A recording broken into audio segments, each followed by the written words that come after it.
खोनानो मोनदों 2025 मायथाइयाव इउनाइटेड फराम अफ एक्स एनडिएफबिआ इलेक्सन गेलेनायनि मोनसे खुगाजों खुगा सावरायलायबाय थानायखौ जों खोनाबाय थादों। नोंथांमोना मा बुंनो सानो? नंगौ, जोंनिसिमबो गोबां बाथ्रा बेबायदि फैबाय थादों जे फैबाय थानाय जे 2025 मायथाइयाव बिटिसिनि मोनसे इलेक्सन जागोन। बेवहाय इन्डिपेन्डेन्टलि इउनाइटेड फराम अफ एक्स एनडिएफबिआ बिसायख'थि गेलेगोन होननानै गोबां मानसिया रायलायसावदों आरो जोंनिसिमबो बे बाथ्राफ्रा फैदों। नाथाय इउनाइटेड फराम अफ एक्स एनडिएफबि हिसाबै डिस्ट्रिक्ट लेभेलानो जा सेन्ट्रेल लेभेलानो जा दिनैसिम बेबायदि आबुङै बा गुवारै सावरायनानै बेबायदि दिनैसिम थांखि लानाय जायाखै।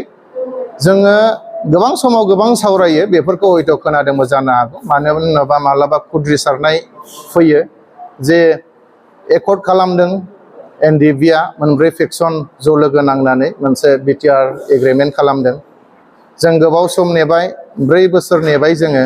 जोंनि जे एकर्डआव थाखानाय जि दफाफोराव लिरखानाय एनडिएफबिनि जे एक्स ग्रेसिया, लोगोसे रिहेबिलिटेसन, लोगोसे जब्स, लोगोसे गासै बर' यांफोरनि जे मोनसे रिक्रुइटमेन्ट दिनैसिम जि लिरनानै दङ, बेफोर बुस्थुखौ गभर्नमेन्टआ मावनो हायाखै। गभर्नमेन्टआ टटेलि फेल एनडिएफबिफोरनि खामानि मावनायनि सायाव। जोङो दिनै बिनि थाखायनो जोङो माब्लाबा गोसोआव सानखाङो, माब्लाबा खुद्रिसारो आरो गोबाङा गोबां रोखोम बाथ्रा बुंनोबो हागौ। मानो होनोब्ला 4,000सो मार्टियार्सफोरनि गेजेराव दिनै जों खालि मोननो हादों फ्राय 500नि एसे बारासोल' जों दिनै एक्स ग्रेसिया हिसाबै जोंनि मुंख्लंफोरा मोननो हादों। बेजों लोगोसे रिहेबिलिटेसन हिसाबै जोंनि सोद्रोमाफ्रा दिनैसिम हार्डकोर केडार हिसाबै 678 सोद्रोमाफ्रानो दिनैसिम मोनाखै। बेजों लोगोसे गभर्नमेन्टआ गावसोरनो बिनाय हिसाबै गावसोरनो होनो होननानै खोथा बुंसेयावबो फ्राय मिलिशियाफोरनि 4000सो दङ। बेखौबो बिथांमोना गावसोरनो बिदोंमोन, गावसोरनो पुलिस भेरिफिकेसन खालामदोंमोन, नाथाय दिनैसिम बिथांमोना बिनि सायाव ओरैनो थगायनानै दोननाय जादों।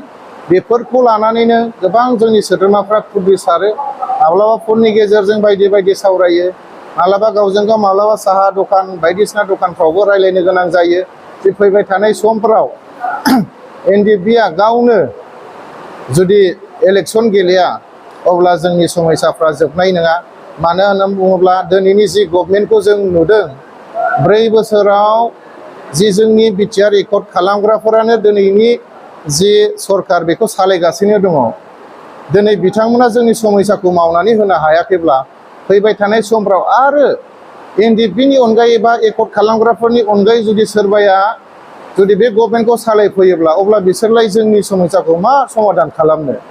दा बेफोरखौ नोजोर बोनानै, बेफोरखौ सिन्था खालामनानै माब्लाबा जोंनि सोद्रोमाफ्रा बा जोंनि दैदेनगिरिफ्राबो सावरायनो गोनां जायो आरो सावरायोबो जानांगौ। बेफोरखौनो लानानै दिनै बायदि बायदि मानसिफ्रा सावरायनो गोनां जादों। आरो जुदि गोनांथि जायोब्ला जोङो गेलेया नङा, गेलेनांगोनबो।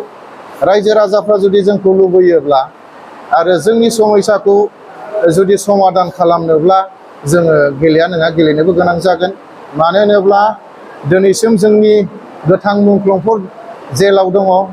दिनैनि दिनाव थानाय जि गभर्नमेन्टनि जि सोद्रोमाफोर EMGMफोर, नाथाय दिनैसिम बिथांमोनाथ' जेलाव साबैसे दं दिनैसिम बिथांमोना खबर लाहैफेराखै, थांफेराखै। बबे जेलाव साबैसे दङ, साबैसे मुंख्लं दङ, साबैसे NIA केसाव दङ, साबैसे थादानि केसाव दङ, साबैसे CBIनि केसाव दङ, दिनैसिम भुटानाव सोर साबैसे जेलाव दं, नेपालाव सोर दङ, दिनैसिम रावबो बिथांमोना मिथिया। दिनै जोङो निउसाव बुंबाय, निउसखौ खोनासंनानै हयथ' माब्लाबा बिथांमोना बुंनो हागौ, नाथाय जों मिथिनायाव, जोंनि नुनायाव बिथांमोना माब्लाबाबो दिनैसिम जेलाव थांफेराखै। बिथांमोना मा अबस्थायाव दङ बिथांमोना खबर लाफेराखै।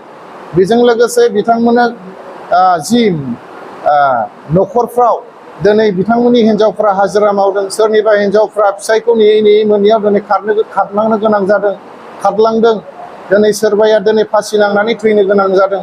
बिथांमोना नाथाय जोंनि 34 इयार्स नांनायनि जि जिउ जों मोननाय बिटिआर, बेयाव बिथांमोना रंजागासिनो दं, सासन खालामगासिनो दं, खुसि खालामगासिनो दं।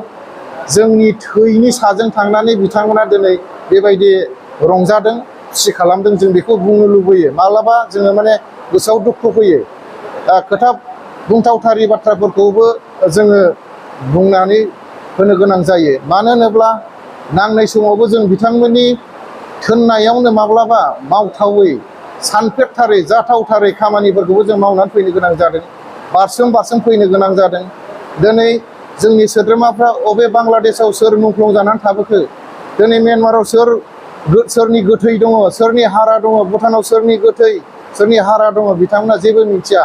मोनथिसेयावबो मोनथियै बायदि खालामनानै दङ। बेनिखायनो जों दुखु मोनो। दिनैनि दिनाव जि United फराम of NDFB G next बाराव इलेक्सन गेलेया, बेबो जाथावबो नङा, गेलेनोबो हागौ आरोखि।